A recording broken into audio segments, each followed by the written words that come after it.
Tu savais que ce gars-là avait donné une bonne opposition à Malignaggi au mois de décembre à Québec. J'imagine que tu t'attendais à une plus longue soirée de travail. Oui, définitivement.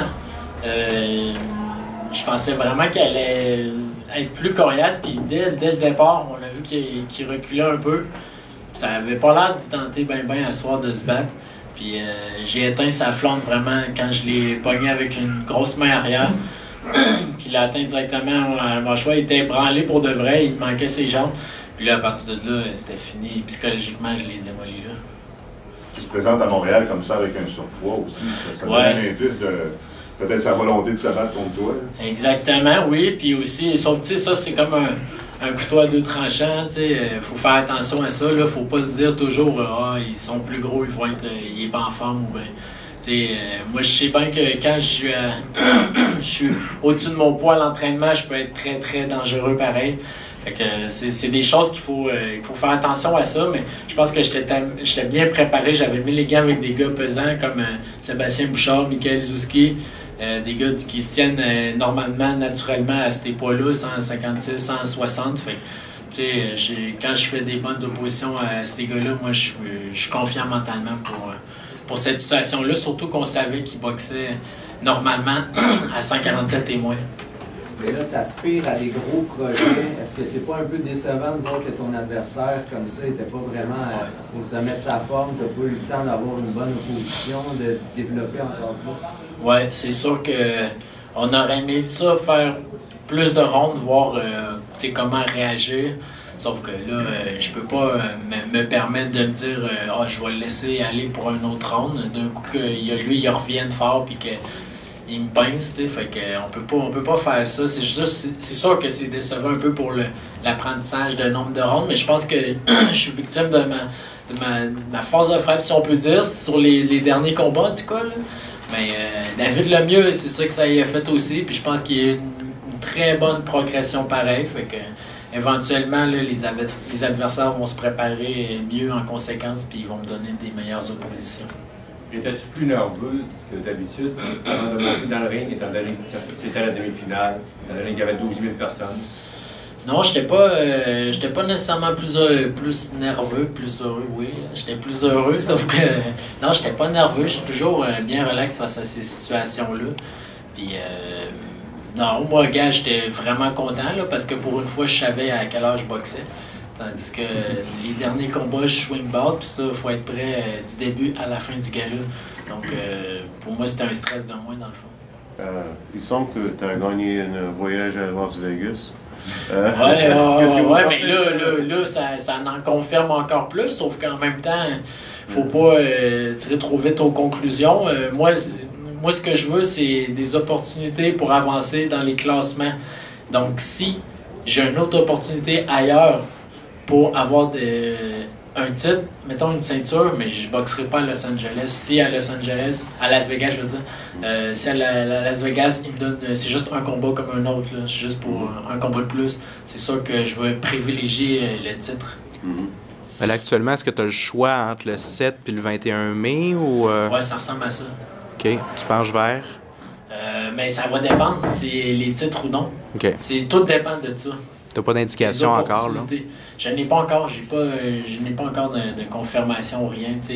Il m'en parle que on va penser à ça, sauf que il n'y a rien de confirmé. Dans le fond, c'est pas compliqué. Il ne voulait pas non plus me tanner avec ça pour que là, je l'aide en tête pour ce combat-là. Donc, on s'est dit qu'on allait regarder ça après ce combat. Est-ce que tu t'étais dit après ton dernier combat, c'est une bonne stratégie de partir en force, j'ai une bonne force de frappe?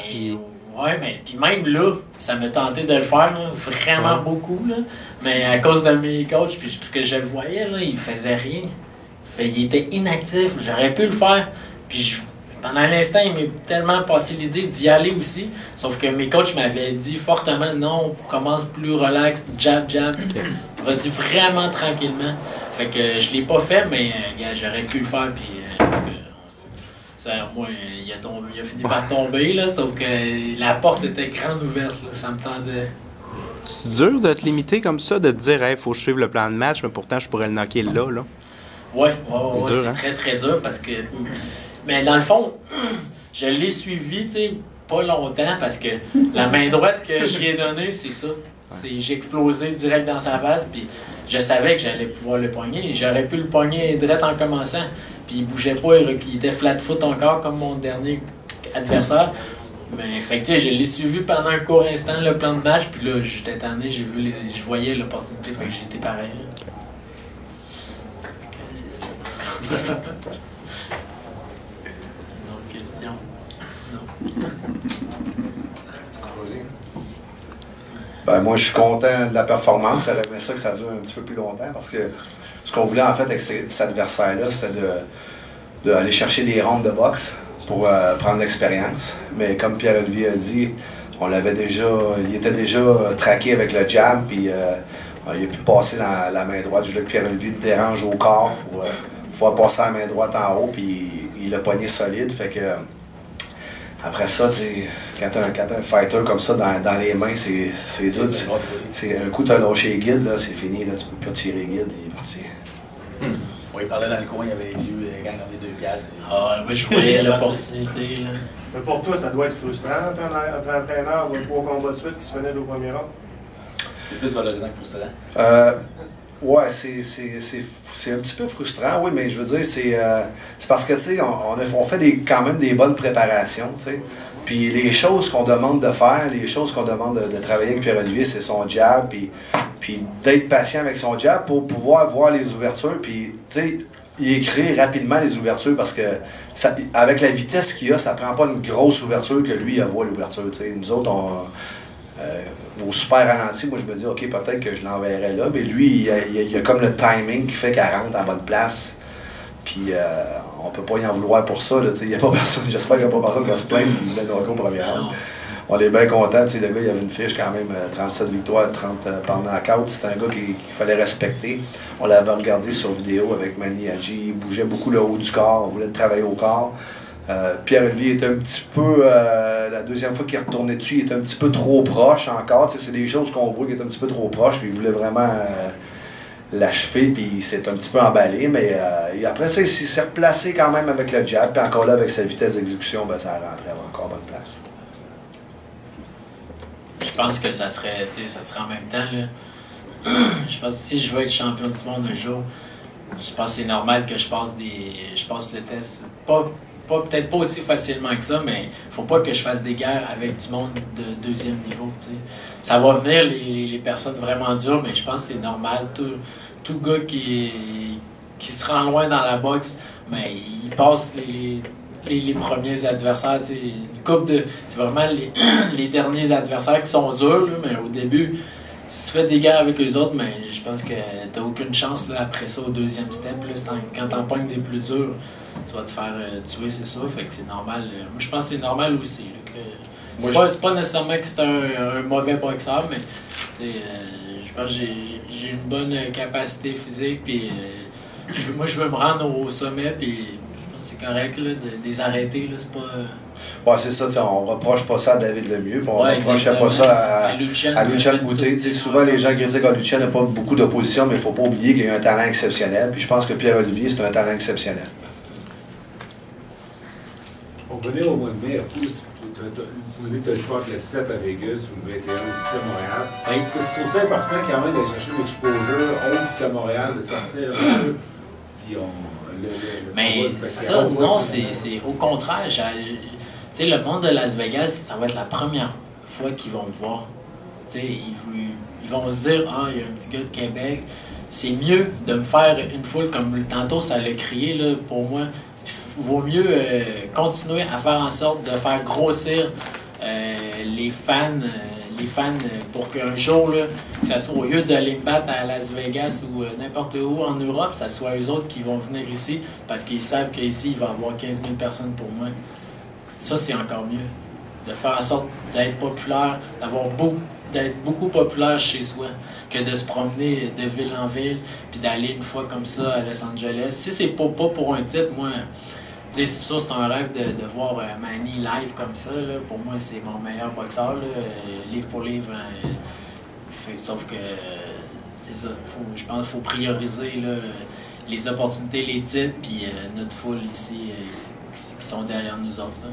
Je viens juste de parler à M. Carl Moretti, qui me dit OK, c'est correct, vous allez venir à Vegas, mais je veux que tu fasses 4 rounds au moins. J'ai pas de contrôle sur lui. Carl Moretti, ça c'est?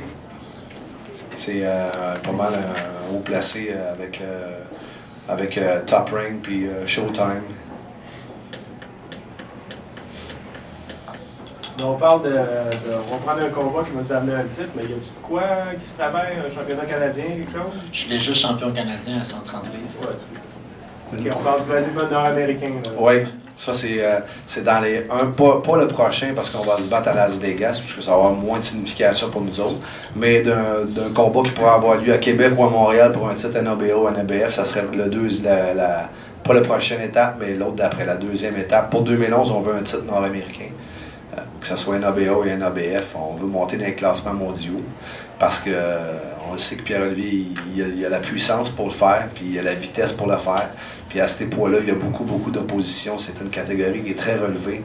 Puis on veut faire partie des meilleurs, puis on va faire le chemin qu'il faut pour faire partie des meilleurs. Puis je pense que la meilleure école, c'est d'aller à Las Vegas après le Centre Bell avec le bassin qu'on a. Vraiment plus rapide que je pensais. C'est un boxeur que je connaissais déjà. Je devais me battre. Ma première défaite que j'ai eu en carrière, je devais me battre avec lui, puis ils m'ont changé d'adversaire une semaine avant le combat. Fait que j'avais hâte de le rencontrer, disons que j'y en voulais un peu pour ça. Puis ce soir, c'était ma chance. Il venait de se battre en championnat du monde, je l'avais vu, je savais un peu ce qu'il savait faire, puis je pensais juste pas que ça irait si bien que ça. OK. Ça a été vraiment le fun. Quel effet tu penses ça va avoir sur ton classement?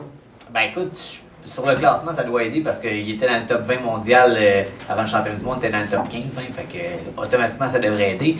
Maintenant, c'est à Interbox à faire les démarches pour me monter dans les classements. C'est eux qui vont faire les appels, qui vont parler avec les dirigeants d'organisation pour me monter. Je sais que Jean Bédard était très content de première rangée, puis après le combat, il est venu poser des petites questions, fait que c'est tout le temps encourageant. C'est comme flatteur de savoir qu'il était content, le pouce dans les airs, ben on sait qu'on a fait une bonne job, puis dans le coin aussi, mon coach est bien satisfait. Vous avez eu conscience que la décision a été huée, qui voyait votre adversaire gagner. Qu'est-ce que vous pouvez dire à propos de ça? Ouais, ben écoute, je suis conscient que c'est pas mon meilleur combat en carrière, mais écoute, ça fait partie de la base. Des fois, ça va bien, des fois, ça va moins bien. Puis j'ai eu des difficultés dans mon entraînement, puis c'est le reflet un peu, je pense, du entraînement qu'on a eu, malheureusement.